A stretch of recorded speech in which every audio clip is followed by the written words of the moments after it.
Hello दोस्तों, स्वागत है आप सबका एक बार फिर आपके अपने यूट्यूब चैनल ई टीचर में। दोस्तों लेकर आए हैं कुछ शैक्षिक समाचार व कर्मचारी से जुड़ी हुई आवश्यक जानकारियां। इस वीडियो में दोस्तों अगर चैनल पर पहली बार आए हैं तो चैनल को लाइक करें, सब्सक्राइब करें। आगे भी आपको सभी तरह के एजुकेशन अपडेट हमारे चैनल पर मिलते रहेंगे। तो सबसे पहली खबर दिखाते हैं आपको राजस्थान वित्त विभाग बीमा विभाग द्वारा जारी दिनांक 30 मार्च के आदेश के अनुसार, जिसमें अभी जो एसआई की कटौती होनी है वे अप्रैल माह के वेतन को लेकर उसमें जो शिथिलता प्रदान की गई उससे संबंधित बात कर लेते हैं। कि तो लॉकडाउन की अवधि के दौरान जो हार्ड कॉपी जो है बिना हार्ड कॉपी के ऑनलाइन प्रस्तुत करने संबंधित निर्देश पहले से ही पारित हो चुके हैं वेतन बिलों को लेकर। इसके साथ ही जो बीमा की कटौती कराते हैं एसआई को लेकर, जो प्रथम घोषणा पत्र होता है वह और रिवाइज प्रीमियम के दर के आधार पर तो हम ऐच्छिक रूप से बढ़ी हुई प्रीमियम कटौती का जो अधिक घोषणा पत्र प्रस्तुत करते हैं उसको लेकर शिथिलता दी गई है। जिसमें यह है कि लॉकडाउन के पश्चात जब भी कोष कार्यालय या खुले कोष कार्यालय ट्रेजरी ऑफिस खुले, वेतन बिलों की हार्ड कॉपी जो है हम उस समय प्रस्तुत कर सकते हैं लॉकडाउन के पश्चात।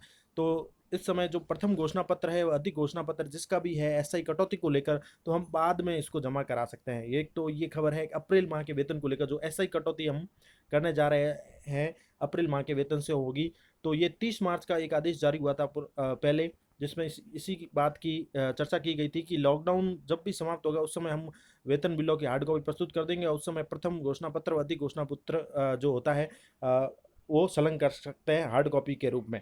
तो ऐसे ही कटौती के लेकर ये बात कही गई थी। वैसे तो मार्च माह के वेतन में भी प्रीमियम होना था, लेकिन लॉकडाउन की वजह से हो नहीं पाया। अब अप्रैल माह के वेतन से जो ये कटौती की उसको लेकर ये बात है कि 30 मार्च के आदेश के अनुसार जो है हम लॉकडाउन जब समाप्त होगा उसके समय हम ये प्रस्तुत कर सकते हैं घोषणा पत्र, एसआई का प्रथम घोषणा पत्र और जो अधिक घोषणा पत्र है वो। जैसा कि 30 मार्च को आदेश जारी किया गया था लॉकडाउन पीरियड की वजह से कि कोष कार्यालय में जो भी वेतन बिल की जांच है वो और प्रथम व अधिक घोषणा पत्र प्रस्तुत करने के प्रावधान में शिथिलता दी गई है। तो ये तो मुख्य जानकारी है। साथ ही आपको दिखाते कुछ जरूरी जानकारी इस वीडियो में, वो ये है कि राज्य के मॉडल स्कूलों और पीडी में बजट आवंटन करने की मांग की गई है।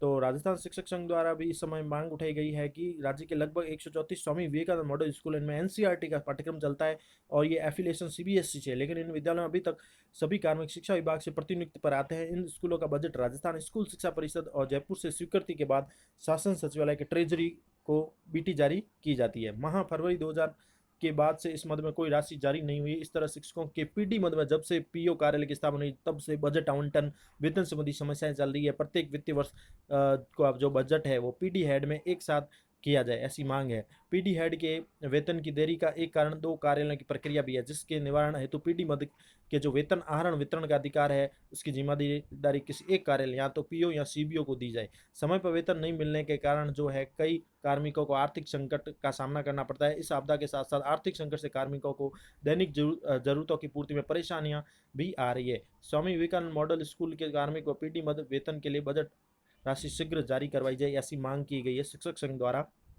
मॉडल स्कूल व पीडी मद में बजट आवंटन करने की मांग की गई है। इसी के साथ ही दूसरी खबर आपको दिखाता है वो ये है कि अब सरकारी स्कूलों में जो है नए सत्र से जब भी शुरू होगा नया सत्र, जैसे ये गाइडलाइन आती है, निर्देश आते हैं, तो स्कूलों में पढ़ाया जाएगा एनसीईआरटी का पाठ्यक्रम। पहले चरण में कक्षा 6 से 9 व 11 की जो किताबें वो बदलेंगी। कई पुस्तकें जिले की डिपो तक पहुंच चुकी है। जनवरी में भी इसकी छिपाई करने के लिए जो है साला दर्पण के नामांकन के अनुसार जो है जनवरी में पुस्तकों को छपने के लिए भेज दिया गया था। नया सत्र वैसे मई से शुरू होने वाला था, लेकिन लॉकडाउन से अब समय बढ़ गया है। ऐसे में संभावना है कि पुस्तक वितरण में भी इसका असर देखा जा सकता है।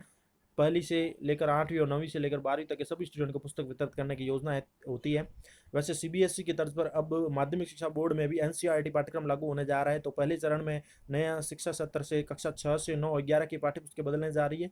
इनमें कई पुस्तकें लॉकडाउन से पहले जिले के पाठ्य पुस्तक के संग्रहण में आ चुकी है। हालांकि राजस्थान राज्य पाठ्य पुस्तक मंडल ने इस बार समय पर स्कूल में किताबें पहुंचाने की तैयारी भी की थी, लेकिन अब वो लॉकडाउन के चलते है जो उनकी तैयारियां ठप हो गई है।